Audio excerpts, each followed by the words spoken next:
gourmand, je pense que c'est un légume feuille bien connu chez nous ici au Bénin.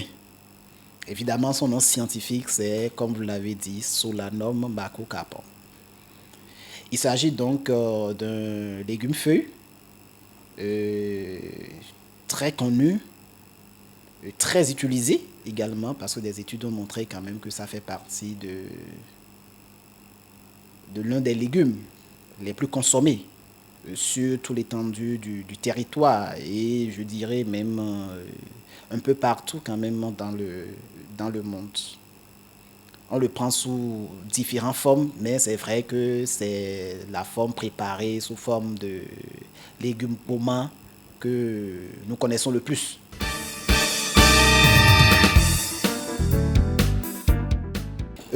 Solanum macrocapum, le gourmand, comme je le disais, c'est vrai que c'est un légume qui est connu chez nous et qui est utilisé pour ses vertus, ou plutôt qui est utilisé comme un légume, donc en alimentation. Donc bien entendu, ça a des vertus nutritionnelles. Mais euh, ce légume est également utilisé pour d'autres propriétés, notamment pour des usages médicinaux. Lesquels? Euh, Cela varie un peu d'un pays à l'autre. Spécialement ici au Bénin, Boma n'est pas véritablement connu pour ses usages médicinaux. Mais ailleurs, par exemple en Cyraniol, ça s'utilise pour le traitement des maux de gorge. Vous voyez, les feuilles, on va les passer un peu au feu, ajouter du sel, mâcher pour traiter des maux de gorge. Si vous allez au Nigeria, ça s'utilise également pour traiter des problèmes un peu cardiovasculaires. Euh, on utilise en fait aussi bien les feuilles que nous connaissons, mais également les fruits. Et dans d'autres régions, on dira même que c'est toute la plante qui est utilisée, c'est-à-dire les racines, les feuilles et les fruits pour différents types d'usages. Pour les fruits, il faut utiliser de préférence les fruits arrivés à maturité. Et donc les fruits, on peut aussi bien les mettre dans la sauce. Vous voyez exactement comme on met autre chose, hein, comme les aubergines, on les met dans la sauce. On peut couper les fruits en gros dés, les mettre dans la sauce. Comme également, on peut sécher, rendre ça sous forme de poudre et utiliser cela comme assaisonnement. Ou tout simplement l'ajouter à d'autres repas. On peut l'ajouter ainsi dans la sauce, mais on peut aussi l'ajouter dans les bouillies pour les enfants et ainsi de suite. Pour les légumes d'une façon générale, hein, ce n'est pas spécifique au moment. C'est qu'il faut éviter de les soumettre à hein, de grandes températures. C'est-à-dire cette ancienne manière qu'on a de préparer, on met les légumes dans de l'eau, on les fait bouillir, après on jette l'eau. Souvent quand on jette cette eau, ça part avec pratiquement 90% des minéraux et des vitamines hydrosolubles dont je vous ai parlé. Il va rester donc en grande partie les fibres et voilà, là ça perd de sa valeur. Donc il faut éviter ça. Et si on peut les prendre sous forme de crudité, c'est bien. Maintenant, si on doit faire des cuissons, ben, il faut préparer votre sauce, attendre peut-être que tout soit déjà mis dans la sauce, laver bien votre moment et le mettre, le laisser juste peut-être quelques 2 3 minutes et c'est fini. Et là, vous pourrez bénéficier de ces vertus. Mais il y a une autre forme de consommation des légumes qui est aussi importante. Là, c'est vrai que prendre ça sous forme de crudité, ça peut ne pas être agréable pour tout le monde. C'est de faire ce qu'on appelle des jus de légumes. C'est-à-dire, on va mixer cela. Ou carrément de faire ce que d'autres appellent les smoothies, c'est-à-dire c'est des jus de légumes et de fruits. Vous voyez, vous prenez par exemple de l'ananas, vous faites le jus d'ananas et puis vous y ajoutez directement dans votre mixeur hein, les feuilles de solanum. Le tout va être écrasé, vous obtenez vraiment, vous consommez en ce moment-là le légume, hein, votre gourmand dans son entièreté. Et là, vous pouvez dire oui, je ne bénéficie de tout ce qu'on a eu à donner comme élément nutritif contenu dans le gourmand. Mais l'autre chose aussi, on peut aussi sécher. Mais pour sécher, pas au soleil. Vous voyez, on sèche ça là où il y a un bon courant d'air. Bon, de préférence, si c'était, voilà, là où il y a, quand on veut le sécher, on sèche ça sous climatiseur. Donc, ça aspire l'humidité. Donc, on obtient des feuilles qui sont séchées, mais qui demeurent vertes. Et dans ce cas, maintenant, vous pouvez les réduire sous forme de poudre. Et cette poudre-là, vous l'utilisez. On a mis en place du gourmand sous forme de thé. C'est vrai qu'on y a ajouté quelques autres herbes pour l'aromatiser. Donc voilà aussi une forme qui peut vous permettre de pouvoir bénéficier bien des vertus de notre gourmand.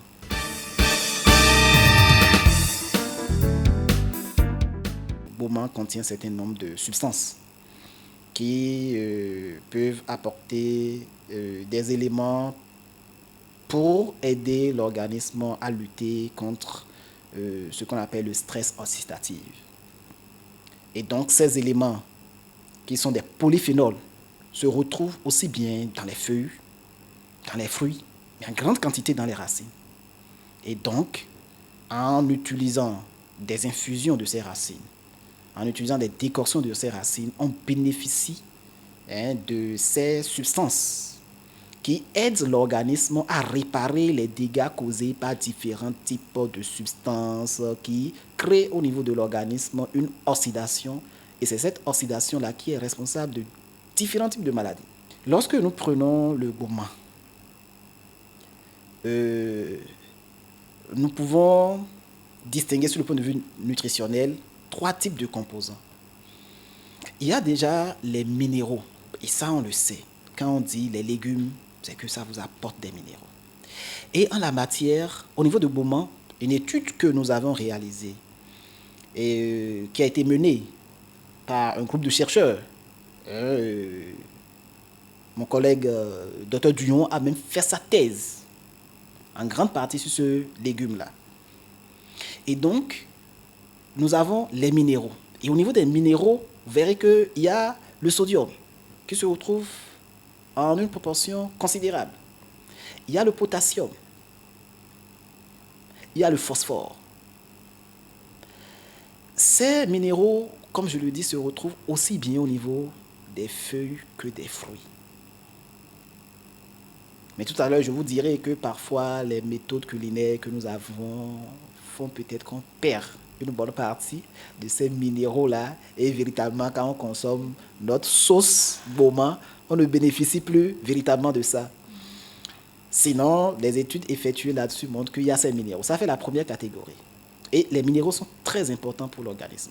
En dehors de ces minéraux dont j'ai cité, il y a des oligo-éléments. Notamment, il y a le zinc. Nous sommes d'accord. Il y a le magnésium, qui sont des éléments d'une très grande importance pour le bon fonctionnement de l'organisme. Le zinc, par exemple, est un élément dont le déficit va fragiliser l'organisme et diminuer ses capacités à réagir vis-à-vis des microbes. Donc, la consommation de ce légume nous permet d'avoir les besoins en zinc et donc donne à l'organisme sa capacité à pouvoir véritablement lutter contre les agents infectieux. Sinon, quittons la catégorie des minéraux. Nous avons une bonne teneur en eau et en fibres.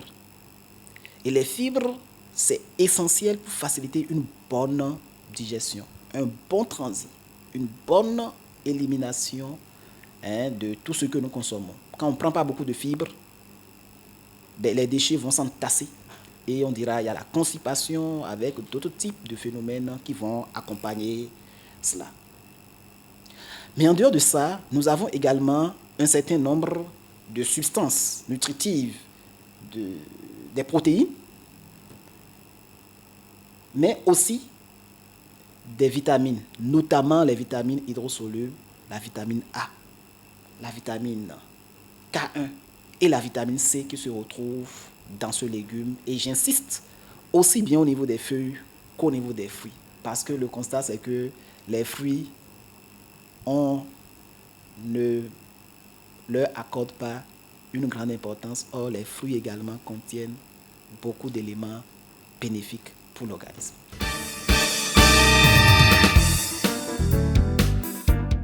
Là, il y a tout ce que vous voyez comme apport nutritionnel, donc ça va corriger un certain nombre de carences.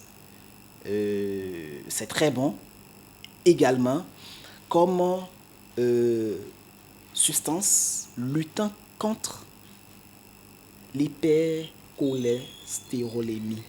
Lorsque le taux de cholestérol augmente, dépasse la normale dans l'organisme, ça, ce n'est pas bon. Parce que quand cela arrive, c'est que les vaisseaux sanguins commencent par être bouchés petit à petit. Et évidemment, les conséquences, c'est qu'on peut avoir des infarctus lorsque, par exemple, c'est les vaisseaux du cœur ou bien des accidents vasculaires. Nous sommes d'accord lorsque c'est au niveau du cerveau. Donc, une étude a montré que les feuilles et les fruits de solanum contiennent des substances qui réduisent de façon significative la quantité de cholestérol. Deuxième chose, que la consommation de notre bauman apporte des éléments qui peuvent aider à réduire effectivement l'augmentation du cholestérol au niveau de l'organisme.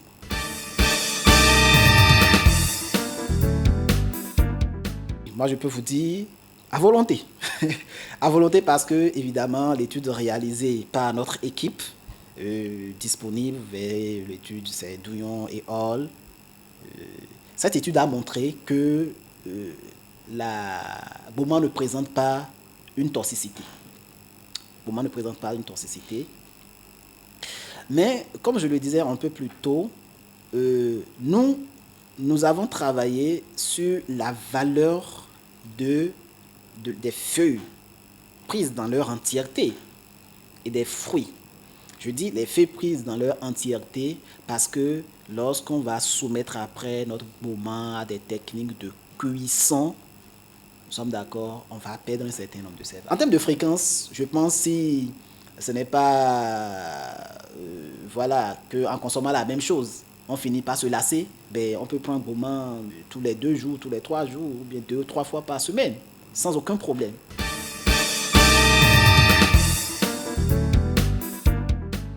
C'est une préoccupation parce que, évidemment, les études réalisées sur notre bauman ont montré que dans certaines zones, je ne vais pas citer, que les légumes, d'une façon générale, le bauman y compris, contiennent des substances toxiques, c'est-à-dire des métaux lourds. Et les métaux lourds proviennent en grande partie des produits phyto qu'on utilise pour le traitement des cultures. Donc les engrais, mais beaucoup plus les pesticides, font que le bauman a des apports nutritifs importants, mais en même temps, si on n'utilise pas des méthodes culturelles adaptées, évidemment, il y a des substances toxiques. Non seulement il y a des métaux lourds, mais il a été montré également que, évidemment, les feuilles de bauman peuvent contenir certains pathogènes, notamment les salmonelles qui sont responsables de la fièvre typhoïde.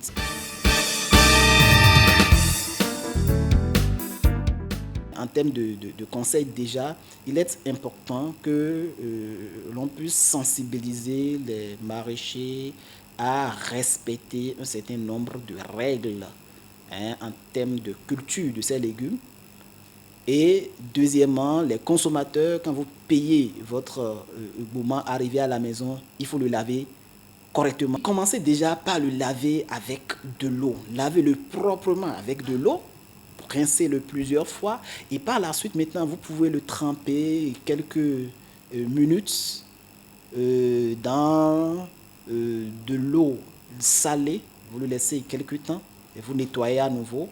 Bon, si vous avez fait le dosage, vous pouvez ajouter quelques gouttes de permanganate dans de l'eau, mais ça, c'est une histoire de dosage. Ou quelques gouttes d'eau de javel, mais là, il faut savoir respecter le dosage. Nettoyer et rincer proprement avant de passer à la cuisson ou bien avant de passer à autre forme de consommation. D'une façon générale, il faut prioriser la consommation des légumes et des fruits dans l'alimentation. C'est très important. Ce conseil qui est donné 5 fruits et légumes par jour, ben, il faut tout faire pour pouvoir le respecter. Ne cherchez pas des légumes voilà, qui ne sont pas à nos portées, ne cherchez pas des fruits qui viennent d'ailleurs. Regardez autour de nous et voilà. Beaumont fait partie de ces légumes qu'on a. Si vous avez même un petit lopin de terre à la maison, vous pouvez cultiver Beaumont et même dans des pots. C'est pas difficile à cultiver. Et vous pouvez utiliser votre Beaumont au moins 2 ou 3 fois par semaine. Vous voyez, pour apporter à votre organisme des éléments très importants pour votre bien-être.